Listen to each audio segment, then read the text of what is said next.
YouTube, what's going on? My name's Sam. How are you all doing? I hope you're doing well, because if you're watching this video with your eyes and your ears and you're breathing and your heart is pumping blood to your body and your brain's working, you're pretty damn lucky.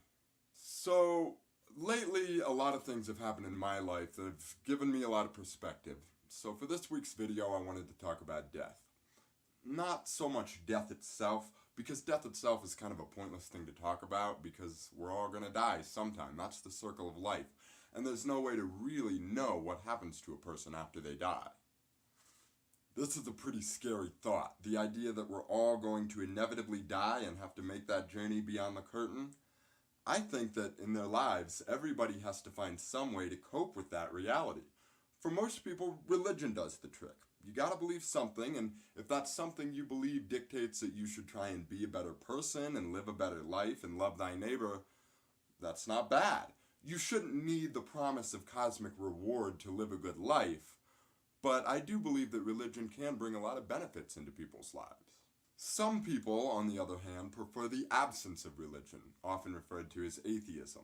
It's still faith, but you don't have to submit to any higher power or really follow any guidelines at all except your own. That's a pretty sweet deal, but it comes at a price. You don't get much hope as an atheist. If you believe that death is ultimate and final, just click, lights out, that can be pretty tough. I personally prefer to believe that eternal nirvana is waiting for me on the other side, but regardless of what you believe, death is an obscurity beyond our comprehension, so it can be very difficult when someone close to us or someone we knew passes. In the past week, several very appreciated members of my own community have passed away, and their untimely deaths have caused a lot of pain in the lives of the people they left behind. I personally knew one of the departed. Now, we went to high school together, but we weren't best friends, we never hung out outside of school. But he was a good kid. Looking back, I can remember times when he made me laugh or just brighten my day by bringing me into his circle. He was a good guy. He wasn't judgmental in the least. He was happy and outgoing and funny, always looking for a laugh, and he was unique. He had passion and he was proud of it, regardless of what other people thought, and to me, that's the best quality a person can have.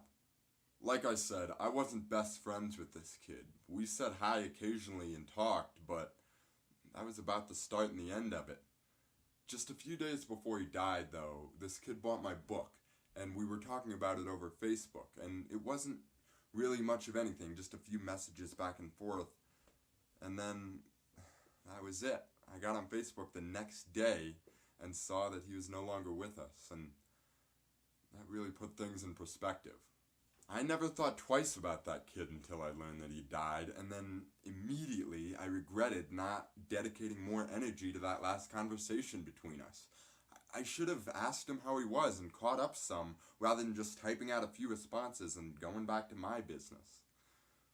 Typically, when someone close to us dies, or even just someone we knew, we're filled with a lot of regrets. Regrets about what we did and didn't do and didn't say. But lately I've been thinking differently. We never know when this fickle thing called life might end. Tragedy could strike at any moment of the day and leave us all with tears in our eyes.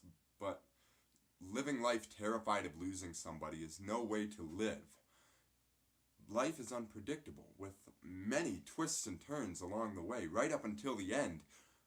But it isn't the destination that we live for, it's the journey.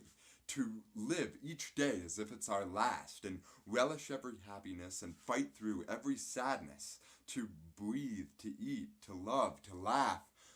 Those are the things we live for. And my friend, his life was full of laughter.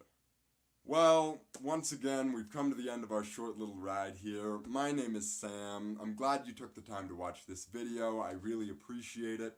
If you enjoyed, be sure to tell your friends and family, and like, share, subscribe. Check out the links in the description if you're interested in some of my other stuff. Take it easy this week, and as always, check back next week for another video. Peace.